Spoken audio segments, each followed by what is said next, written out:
আসসালামু আলাইকুম। আমন্ত্রণ জানাচ্ছি জাকিয়াস কিচেনে জেস্ট গুঁড়া মশলা নিবেদিত রান্না বিষয়ক অনুষ্ঠানে। আপনাদের সাথে আছি আমি নাদিরা আক্তার। দর্শক, প্রতিদিনের মতো হাজির হয়েছি ইফতার আয়োজন নিয়ে। আজ আমি ইফতার আয়োজনে রান্না করে দেখাবো আপনাদেরকে ডাবের পুডিং। আসলে ডাব আমরা সবসময় খেয়ে থাকি, ডাবের পুডিংটা সাধারণত খাওয়া হয় না। তো ইফতারিতে আপনারা ডাবের পুডিংয়ের আইটেমটা করলে সবার খুব ভালো লাগবে। ভাজা পোড়ার বাইরে একটা স্বাস্থ্যসম্মত খাবার হবে। তো ডাবের পুডিং করতে আমার যা যা লাগবে, আমি ডাবের পানি নিয়ে নিয়েছি, একটা ডাব নিয়েছি আমি এখানে, আর চিনি লাগবে, আর আগার আগার লাগবে। এর বাইরে আমার কিছুই লাগবে না। আর ডাবের শাঁসটাকে আমি সাজানোর জন্য সুন্দর করে কেটে নিয়েছি।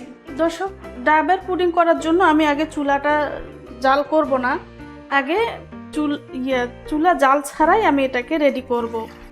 দিয়ে দিচ্ছি ডাবের পানি, পুরোটা একটা ডাবের পানি এখানে আছে, দিয়ে দিচ্ছি। চিনি দিব স্বাদ মতো বলতে চিনিটা আসলে না দিলে ভালো লাগে না, স্বাদ লাগে না। আমি অনেকবার করে দেখেছি, চিনি ছাড়াও করেছি, চিনি ছাড়া ভালো লাগে না আসলে ডাবের পুডিং, এর জন্য আমি চিনি দিয়ে দিচ্ছি আমার পছন্দ মতো, আমি যতটুকু মিষ্টি খেতে পছন্দ করি। এবার দিয়ে দিব আগার আগার আমি এখানে 2 কাপ ছিল আমার ডাবের পানি, তো আমি এখানে 2 চামচই দিচ্ছি। 2 চামচের একটু বেশি দিব, কম দিলে যেটা হয় ডাবের পুডিংটা পাতলা হয়ে যায়। আবার বেশি দেওয়াও ঠিক না, বেশি দিলে যেটা হয় ডাবের পুডিংটা শক্ত হয়ে যায়। এর জন্য আন্দাজ মতো সুন্দর মতো দিতে হয়, না হলে একটু ঝামেলাই হয়ে যায়। তো এটাকে আমি চুলা জ্বালিয়ে দেওয়ার আগেই এটাকে আমি সুন্দর মতো মিশিয়ে নিব, আগার আর ডাবের পানিটাকে।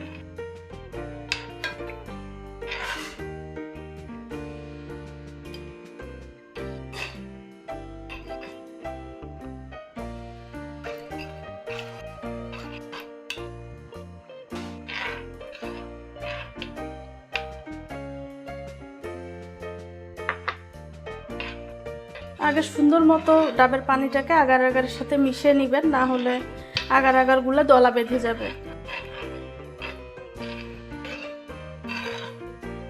তো আমার আগার মেশানো শেষ। এবার আমি চুলার জালটা অন করে দিব।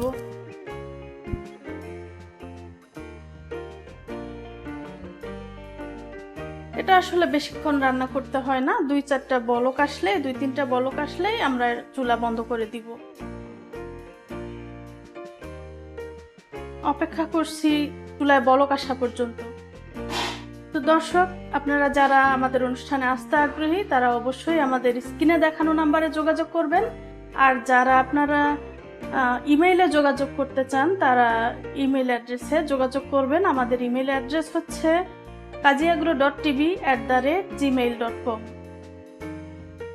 দর্শক, নিয়ে নিচ্ছি ছোট্ট একটা বিরতি, ফিরে আসছি বিরতির পরে। কাজী কনজিউমার প্রোডাক্টস নিয়ে এলো উন্নত মানের মেশিনে নিজস্ব কারখানায় প্রস্তুতকৃত জিএসটি হলুদ ও মরিচের গুঁড়া। জিএসটি হলুদ ও মরিচের গুঁড়া সম্পূর্ণ স্বাস্থ্যসম্মত। দর্শক, ফিরে আসলাম বিরতির পরে। দেখি আমার পুডিং এর কি অবস্থা। তো পুডিং আমার ডাবের পানিতে এরকম যখন কয়েকটা বলক চলে আসবে তখন আপনারা চুলাটা বন্ধ করে দিবেন। আমার জাল করা শেষ হয়ে গেছে।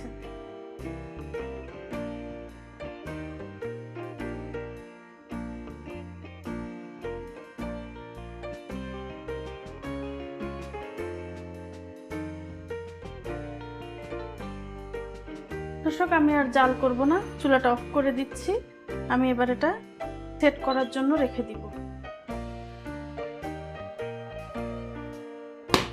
আগেই বলে রাখি, আমি এখানে একটা পাত্রে এরকম ডাবের যে শাঁসগুলা সেগুলো আমি রেডি করে রেখেছি, সেগুলোর মধ্যে পানিটা আমি দিয়ে দিব।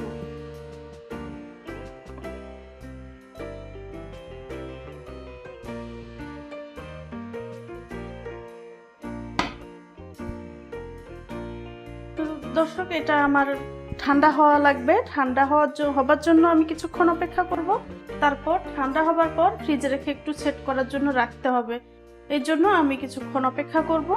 ফিরে আসছি এটা ঠান্ডা হওয়া পর্যন্ত। কাজী কনজুমার প্রোডাক্টস নিয়ে এলো উন্নত মানের মেশিনে নিজস্ব কারখানায় প্রস্তুতকৃত জিএসটি হলুদ ও মরিচের গুঁড়া। জিএসটি হলুদ ও মরিচের গুঁড়া সম্পূর্ণ স্বাস্থ্যসম্মত। দর্শক, ফিরে আসলাম বিরতির পরে। আর বিরতির পরে আমার পুডিংটা মোটামুটি সেট হয়ে গিয়েছে। আসলে এত বেশি সময় আমি দিতে পারবো না, যার জন্য আসলে এত বেশি সেটও করে দেখানো আপনাদেরকে সম্ভব না। যা হয়েছে আমি সেটাই করে দেখাচ্ছি। আপনারা চাইলে আপনারা আরো বেশিক্ষণ রাখলে আরো সুন্দর হবে, পুডিংটা আরো শক্ত হবে, খেতেও ভালো লাগবে।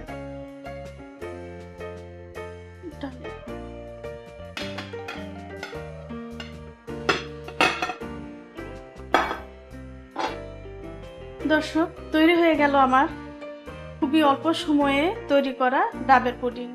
আপনারা বাসায় ট্রাই করবেন, আশা করি ভালো লাগবে। ইফতারে ঠান্ডা ঠান্ডা ডাবের পুডিং খেতে খুবই ভালো লাগবে। তো আজকে এ পর্যন্তই। আগামী পর্ব দেখার আমন্ত্রণ জানিয়ে শেষ করলাম। সে পর্যন্ত সবাই ভালো থাকবেন, সুস্থ থাকবেন। আল্লাহ হাফেজ।